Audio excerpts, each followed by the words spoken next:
Hello అండి. అందరూ ఎలా ఉన్నారు? నేను వీడియోస్ చేయడానికైతే చాలా లేట్ అవుతుంది. ఏమీ అనుకోకండి. నేనైతే ఈరోజు కోకోనట్ రైస్ అయితే చేశాను. అదేనండి కొబ్బరి అన్నము. చాలా టేస్టీగా ఉంటుంది అండ్ సింపుల్గా అయిపోతుంది. లంచ్ బాక్స్లోకి చాలా బాగుంటుంది ఇది.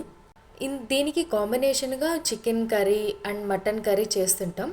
నేనైతే ఎగ్ మసాలా కర్రీ అయితే చేశాను. ఇది ప్రాసెస్ చూద్దాము. ముందుగా ఒక కుక్కర్ తీసుకొని అందులో ఒక టేబుల్ స్పూన్ గీ వేసుకోవాలి, కొంచెంగా ఆయిల్ వేసుకోవాలి. ఇది బిర్యానీస్కి యూస్ చేసే ఐటమ్స్ నేనైతే ఈ విధంగా సెట్ చేసుకున్నాను. ముందుగా 2 బిర్యానీ ఆకులు, అలాగే 4 లవంగాలు. మీరు బిర్యానీకి ఏ స్పైసెస్ అయితే యూస్ చేస్తారో అవన్నీ వేసుకోవచ్చు, అంటే మీ దగ్గర ఉన్నవి. నా దగ్గర ఉన్నవైతే నేను యూస్ చేస్తున్నాను. 2 ఏలక్కాయలు, అలాగే నేను కొంచెంగా జీడిపప్పు వేసుకున్నాను. బాగుంటుంది, మధ్య మధ్యలో మనకి జీడిపప్పు తగులుతుంటే బాగుంటుంది. నెక్స్ట్ వచ్చి ఆనియన్స్. ఇవి బాగా ఫ్రై అయ్యాక 5 పచ్చిమిర్చి వేసుకున్నాను. ఇది ఒక కొబ్బరికాయ మిక్సీ పెట్టి పాలు అనేది సపరేట్ చేసి పెట్టుకున్నాను.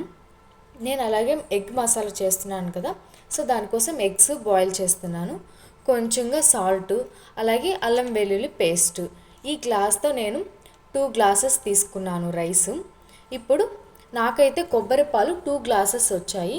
సో 2 గ్లాసెస్ కొబ్బరి పాలు, అలాగే వాటర్ 2 గ్లాసెస్ వేసుకున్నాను. ఇట్లా వాటర్ 2 గ్లాసెస్ వేసుకున్నాను. ఇది బాగా కొంచెం బాయిల్ అవ్వాలి. నేను 1 గ్లాస్ బాస్మతి రైస్ తీసుకున్నాను. 1 గ్లాస్ వచ్చి నార్మల్ మన ఇంట్లో ఉంటుంది కదా, ఆ రైస్ తీసుకున్నాను.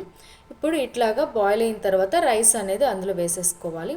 ఇట్లా బాగా కలుపుకొని సాల్ట్ సరిపోయిందా లేదా చూసుకోవాలి. చూసుకొని సరిపోకపోతే యాడ్ చేసుకోవాలి. నెక్స్ట్ ఇంకా మనం విజిల్ పెట్టేసుకోవాలి. నేనైతే 3 విజిల్స్ పెట్టుకున్నాను. 3 విజిల్స్ సరిపోతుంది, మనకి కరెక్ట్గా రైస్ అనేది కుక్ అయిపోతుంది. చూసారా ఎంత బాగా రైస్ కుక్ అయిపోయిందో.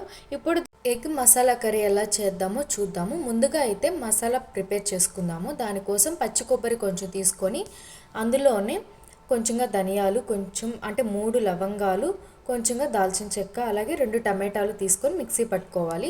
నెక్స్ట్ ప్యాన్ తీసుకొని ఆయిల్ అండ్ పసుపు, కొంచెంగా కారం వేసుకొని బాయిల్ చేసుకున్న ఎగ్స్ని నేనైతే హాఫ్ ఎగ్స్గా కట్ చేసుకున్నాను. కట్ చేసుకొని కొంచెంగా ఫ్రై చేసుకొని పక్క తీసి పెట్టుకోవాలి. అదే ఆయిల్లో ఆనియన్స్, అలాగే కొంచెంగా కరివేపాకు వేసుకోవాలి.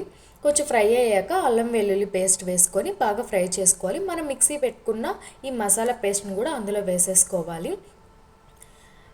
అందులో వేసేసుకొని కొంచెంగా వాటర్ పోసుకోవాలి. వాటర్ పోసుకొని కొంచెం బాయిల్ అవ్వాలి. ఇట్లా బాయిల్ అవుతున్నప్పుడు మనం ఎగ్స్ ఫ్రై చేసుకున్నాం కదా, అవి మొత్తం వేసేసుకోవాలి. కర్రీ చిక్కబడేంత వరకు బాయిల్ చేసుకొని ఫైనల్గా కొత్తిమీర చల్లేసుకుంటే మనకి ఎగ్ మసాలా కర్రీ రెడీ అయిపోతుంది.